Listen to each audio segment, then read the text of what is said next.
A Terra foi criada há 4 bilhões e 600 milhões de anos atrás. Em sua evolução, desenvolveu algo que, aparentemente, é uma anomalia no universo: a vida biológica. Dentre as 30 milhões de espécies existentes, a mais perigosa é um bípede, que venceu todos os predadores e agora cresce sem controle, espalhando-se por todo o planeta. Uma epidemia de seres humanos que coloca em risco a própria manutenção da existência sobre a superfície terrestre. Honestamente, muitas vezes eu acho que o nosso modo de vida é incompatível com a saúde do meio ambiente. Então eu acho que para grandes mudanças, grandes revoluções. Honestamente, eu acho que se a gente não repensar o nosso modo de viver, a tendência é o planeta se deteriorar cada vez mais, até chegar a um ponto em que a vida seja insustentável.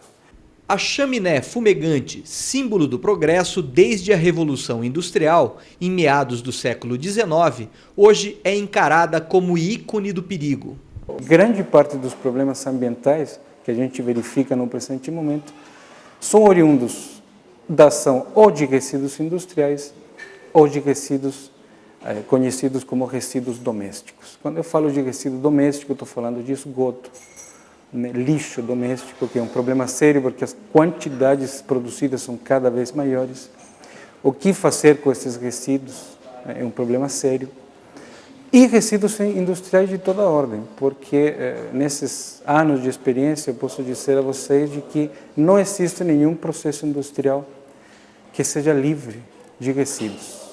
Todos os processos industriais levam à geração de resíduos e se esses resíduos não forem adequadamente tratados, eles vão provocar um impacto extremamente importante no meio ambiente. Tenho aqui até um exemplo para ilustrar essa questão de qual é o potencial tóxico, o potencial de perigo que os resíduos envolvem. Tem muita gente que costuma, quando fala sobre resíduos, classificar um grupo particular de resíduos na categoria de resíduos perigosos.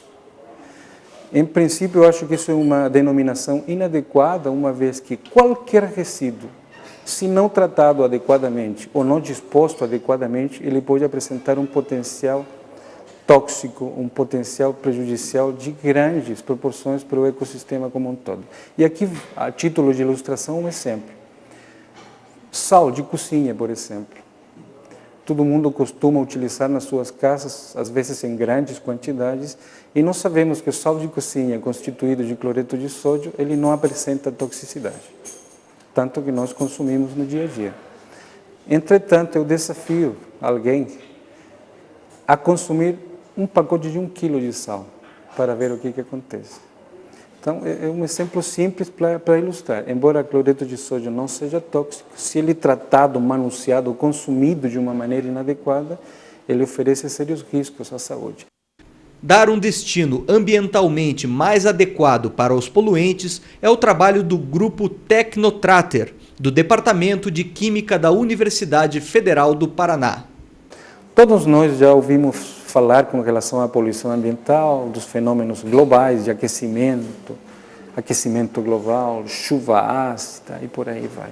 Agora, tem um desses fenômenos de contaminação que nos preocupa principalmente, que diz respeito à contaminação dos recursos hídricos. Todo mundo já ouviu de diferentes maneiras, né, dizer de que o planeta Terra, na verdade, devia ser chamado de planeta Água. Certo? Porque o volume de água que o planeta contém é mais significativo até do que a quantidade de terras emersas que a gente percebe. Então, a água se renova diariamente. Então, desse 1 bilhão e pouco de quilômetros cúbicos de água que a gente tem de água no planeta, ela vai se renovando continuamente.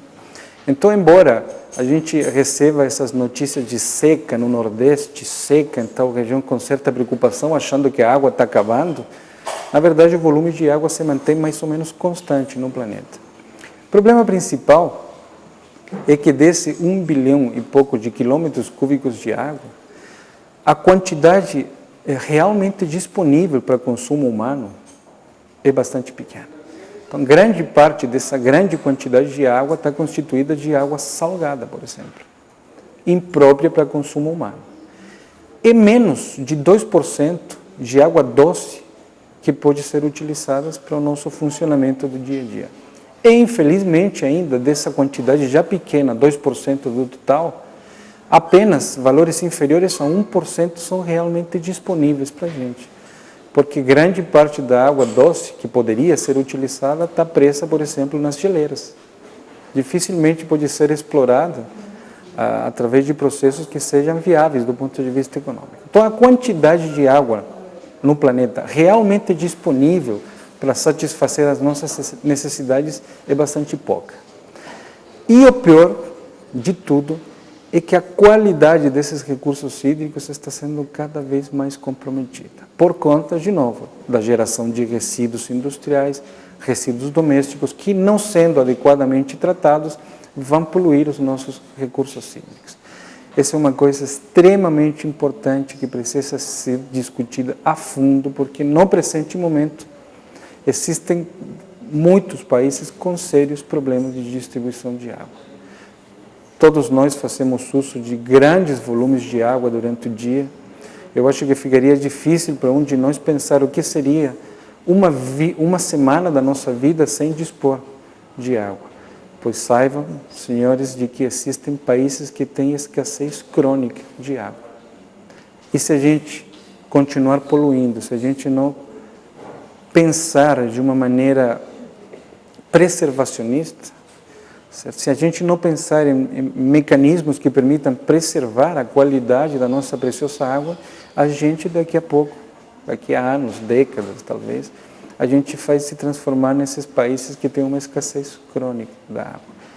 O grande desafio de criar alternativas ambientalmente corretas é que elas também precisam ser economicamente viáveis. De certa forma, eu não vou falar de nenhuma indústria em particular, mas eu vou falar de nós, humanidade de maneira geral. Tendemos a aplicar a filosofia de problema de muitos, problema de ninguém. Os problemas são ambientais, os problemas são planetários, portanto, o que eu faço ou deixo de fazer não faz diferença nenhuma. Essa é a política que nós aplicamos nas nossas casas, essa é a política que os industriais aplicam com relação aos seus resíduos. Então, tratamento de resíduos não traz lucro nenhum. E se o planeta conseguiu depurar, se segurar a onda, como dizem os meninos, até agora, vamos continuar. Vamos continuar do jeito que está e vamos ver até onde isso vai chegar. Só que o problema é grave e, principalmente, insisto, com relação aos recursos hídricos. Os recursos hídricos cada vez mais contaminados. Cada vez mais difícil e mais caro potabilizar a nossa água. O desafio inicial é compreender a própria dimensão do problema. Existem vários materiais do dia a dia que causam uma enorme poluição em seu processo de produção. Nós estamos acostumados a consumir, por exemplo, papel daquela qualidade extremamente branco, papel branco. Né? Todo mundo se resiste a utilizar papéis de qualidade inferior. Então saibam vocês de que para produzir uma resma, 500 folhas de papel branco, são produzidos dezenas de litros de resíduos, contendo espécies químicas que são extremamente poluentes. Se esses resíduos não forem tratados adequadamente, o fenômeno de poluição é uma coisa certa. Isso vale, então, para a indústria papeleira, que é importante na economia nacional. Isso vale para a indústria têxtil, onde são utilizadas grandes quantidades de corantes que aparecem nos resíduos dos processos industriais e, se não forem tratados adequadamente, também vão acabar por desencadear um processo de contaminação ambiental. Então, nós estamos acostumados a consumir certos produtos, mas a gente nem imagina o potencial poluente dos resíduos que ficam para trás. Essa é uma coisa importante que deve ser analisada com toda calma. Com relação a resíduos domésticos, por exemplo, nós produzimos grandes quantidades de resíduos sólidos durante o nosso dia a dia, sobras de comida, vasilhames, enfim, eu não preciso dizer para ninguém, cada um sabe o que seu lixo contém. Entretanto, dá a impressão de que esses resíduos deixam de ser o nosso problema, uma vez que ele condiciona dentro do saquinho e joga fora. Então, o problema não é nosso, não sei de quem, da prefeitura, não sei de quem. Então, é necessário que a gente faça uma reflexão importante com relação a isso, porque essa fonte de poluição, os resíduos domésticos, o esgoto, por exemplo, são da nossa responsabilidade. E o que é mais preocupante é que os volumes desses resíduos industriais que eu mencionei anteriormente, indústria papeleira, indústria têxtil, e o volume desses resíduos domésticos são tão assustadoramente grandes que é muito difícil você dispor de alternativas que sejam econômicas, né, viáveis do ponto de vista econômico e que permita dar vazão a todo esse grande volume de resíduos. A vida moderna cria outras novas expectativas que as indústrias precisam satisfazer. As roupas nossas de cada dia, cheias de cores por exigência da moda, são extremamente poluentes no manuseio industrial. Nós somos extremamente dependentes da atividade têxtil. Acho que ninguém, em primeira instância, assim, de bons modos, aceitaria usar vestimentas desprovidas de cor. Todo mundo curte as cores, né? A cor chama a atenção dos seres humanos de sempre. Então, roupas extremamente coloridas é moda. E para satisfazer essa necessidade que surge na moda, a indústria têxtil, então, costuma desenvolver, aplicar processos de tingimento de fibras, utilizando quantidades extremamente elevadas de corantes, que em função da sua utilidade são denominados de corantes têxteis. Infelizmente, a fixação desses corantes nas fibras têxteis não tem uma eficiência de 100%. No melhor dos casos, 80% dos corantes utilizados vão se fixar nas fibras. 20%, portanto, são liberados na forma de resíduos do processo de tingimento. E aqui o problema mais sério com relação ao tratamento de resíduos, que é uma coisa tão simples, que na verdade eu não sei por que as coisas não são analisadas desse ponto de vista. Grande parte dos corantes utilizados pela indústria têxtil, eles não são biodegradáveis. Então, eles apresentam estruturas químicas que são resistentes frente à ação de micro-organismos. Entretanto, no Brasil, e já tem em outros países que são grandes polos têxteis do mundo, grande parte das tecnologias utilizadas para tratamento de resíduos contendo corantes são fundamentadas em processos biológicos. Então, se trata daquilo que eu gosto de chamar de crônicas de uma morte anunciada. Você tem processos biológicos para tratar resíduos que contêm espécies que não são biodegradáveis. Qual vai ser o resultado? Não preciso nem falar. Então, grande parte desses corantes passam pelo sistema de tratamento e eles continuam aparecendo nos efluentes que vão ser lançados nos recursos hídricos. Vocês podem imaginar 20% que não foi fixado, parece uma quantidade pequena. Entretanto, 20% de toneladas de corantes que são utilizados no tingimento são quantidades apreciáveis. E qual é o problema do surgimento de corante, das descargas de corantes nos recursos hídricos? Além dos problemas estéticos, né, que todo mundo poderia imaginar, um rio tingido de vermelho, ou cor mostarda, ou a cor da moda, oferece então problemas estéticos. Ele afeta os processos de fotossíntese naquele recurso hídrico, mas mais importante que isso, e agora falando principalmente do Brasil, é que no país são utilizadas grandes quantidades de corantes do tipo aço. É uma família que merece especial atenção, porque quando descarregados, quando lançados nos recursos hídricos, esses corantes ácidos costumam sofrer um processo de transformação que leva à geração de fragmentos orgânicos que são carcinogênicos e mutagênicos. Eu tenho certeza que o que eu estou falando agora vai surpreender muitas pessoas, simplesmente porque quando a gente veste as nossas roupas coloridas, a gente nem imagina tudo o que tem por trás disso. Então, vou falar de novo. Toda vez que nós utilizamos roupas coloridas, para a produção, aqui um antecedente relevante, para produzir um quilo de fibra têxtil, nós produzimos, em média, 20 a 50 litros de resíduos. Então, se você utilizar uma camiseta colorida com um peso equivalente a 1 quilograma, estou exagerando um pouco, mas é apenas para ilustrar, você está sendo responsável pela geração de 30 a 50 litros de resíduos contendo corantes que vão se decompor no meio ambiente, gerando fragmentos que são carcinogênicos. É só isso. Então, imagine, eu duvido que alguém tenha pensado alguma vez que o processamento têxtil pudesse ser tão incompatível com o meio ambiente, mas é. E essa análise vale também para a indústria papeleira, indústria moveleira, porque, insisto, eu não conheço nenhum processo industrial que seja livre, né, da geração de resíduos. E não existem resíduos perigosos. Todos eles têm um potencial tóxico, têm um potencial poluentes quando não tratados e quando não dispostos de maneira adequada.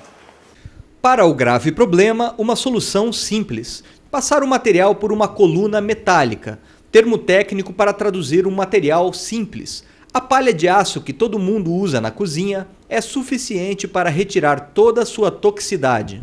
Então eu tenho aqui um modelo aqui do experimento chave do meu experimento, que consiste na passagem desse fluente, então, que não é biodegradável, por uma coluna recheada com ferro metálico, e quando esse fluente passa por essa coluna, ele sofre transformações na estrutura química do mesmo.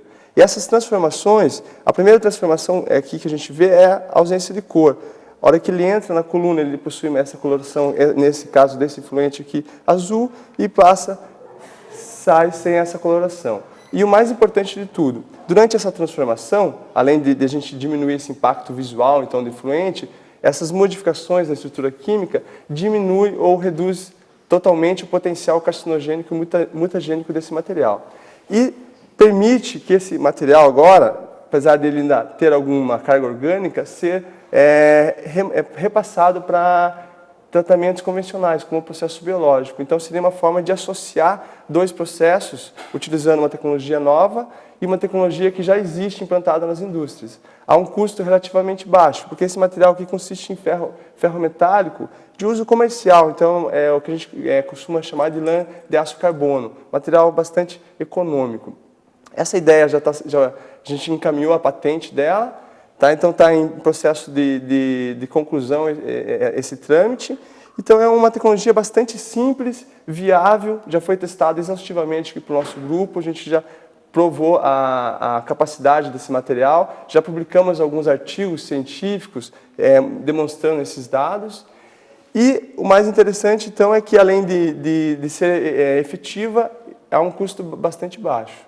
Após a passagem do efluente pela coluna, ele tem uma quantidade de ferro residual aqui. Essa quantidade nós monitoramos e está dentro dos parâmetros da legislação ambiental. Então, esse material poderia ser descartado sem problema. A quantidade de ferro aqui residual é muito pequena, então está dentro dos parâmetros ambientais. Então, a gente não está incluindo nenhum novo componente aqui que teria alguma restrição ambiental.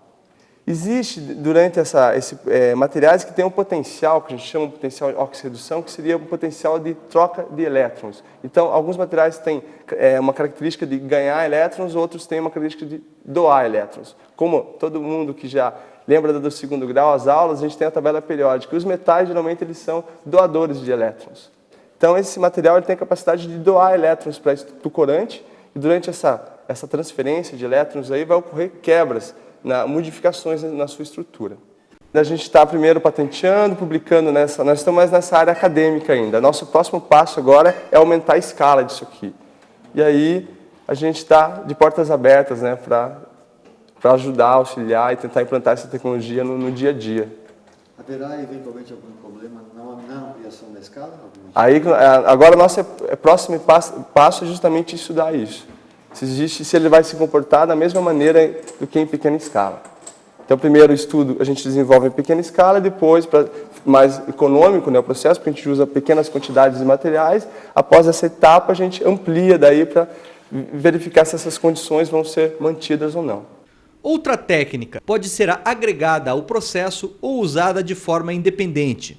A forma é tão simples e engenhosa quanto a primeira e livra a amostra contaminada de seus poluentes. Bom, eu estou utilizando aqui um corante reativo, o azul 19. Ele é amplamente utilizado pela indústria têxtil, pois ele faz a ligação com a fibra de algodão. Então, para o tingimento do algodão, esse corante é bem utilizado. Então, grande parte dos efluentes, eles possuem esse tipo de corante.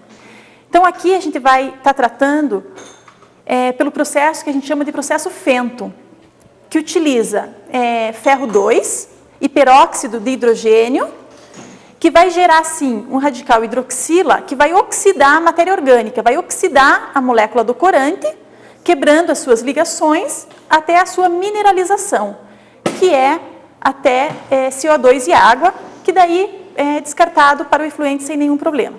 Então, eu vou adicionar aqui o sal de ferro.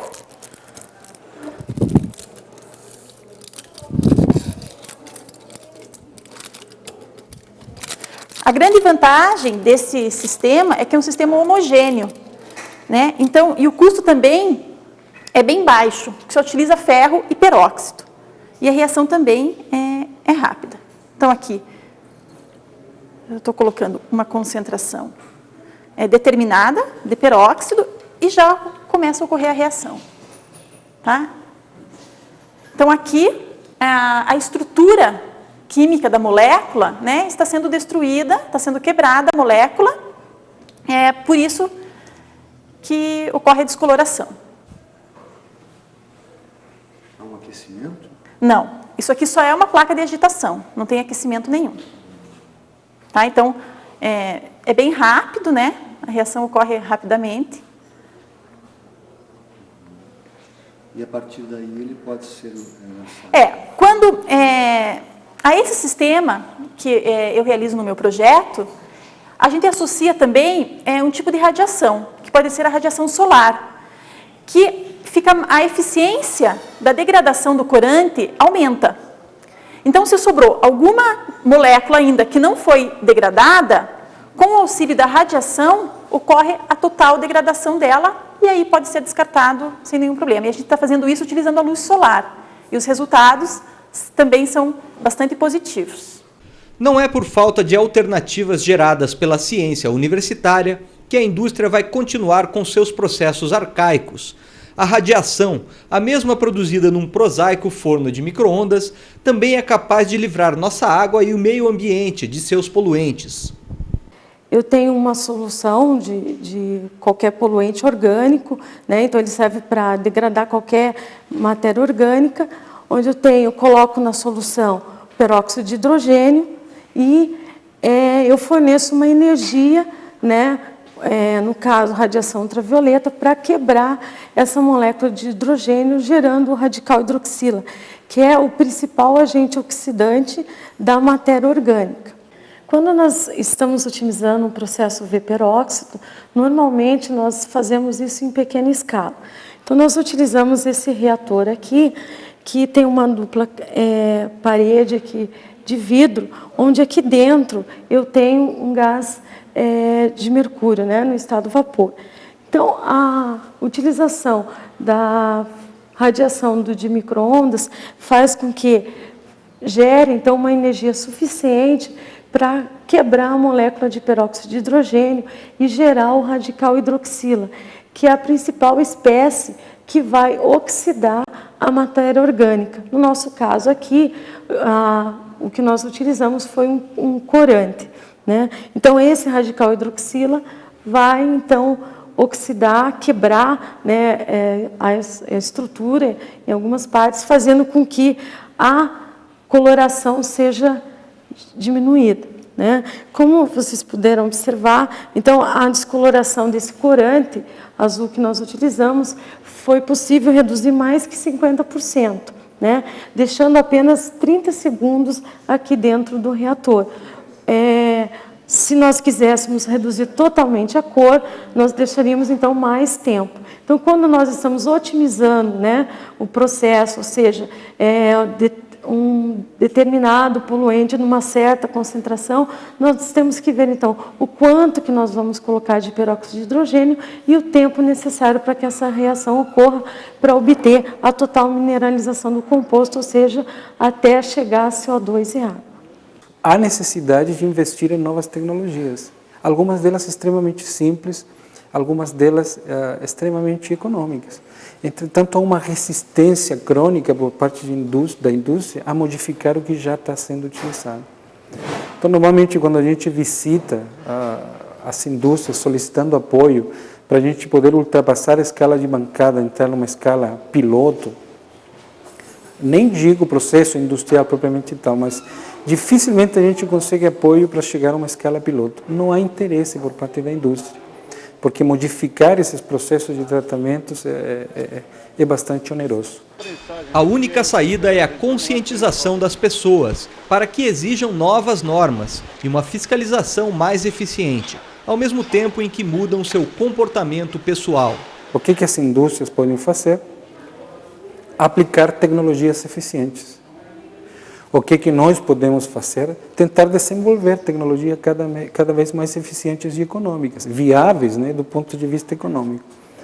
E o que nós, sociedade, podemos fazer? Repensar um pouco o nosso modo de viver, porque o nosso passo pelo planeta é absolutamente poluente. E, insisto, muitas vezes dá a impressão que é incompatível até com a capacidade do planeta em produzir alimentos e em se autodepurar. E os fenômenos globais de contaminação estão aí, não me deixam mentir. O aquecimento global é um problema concreto, certo? O clima está cada vez mais mudado. O efeito estufa está extremamente exacerbado. Coisas devem ser feitas. Nós que trabalhamos com muito afinco, né, nessa tentativa por contribuir com novas tecnologias, nós já temos algumas respostas. Nós conhecemos os problemas da indústria. Nós podemos oferecer algumas alternativas. Só está faltando viabilizar a nossa comunicação. Normalmente, a indústria fala uma língua completamente diferente da nossa. E até agora tem sido bastante difícil estabelecer um diálogo. Mas eu acho que o problema de poluição está sério demais. E as tentativas por esse contato, academia, indústria, devem se estreitar.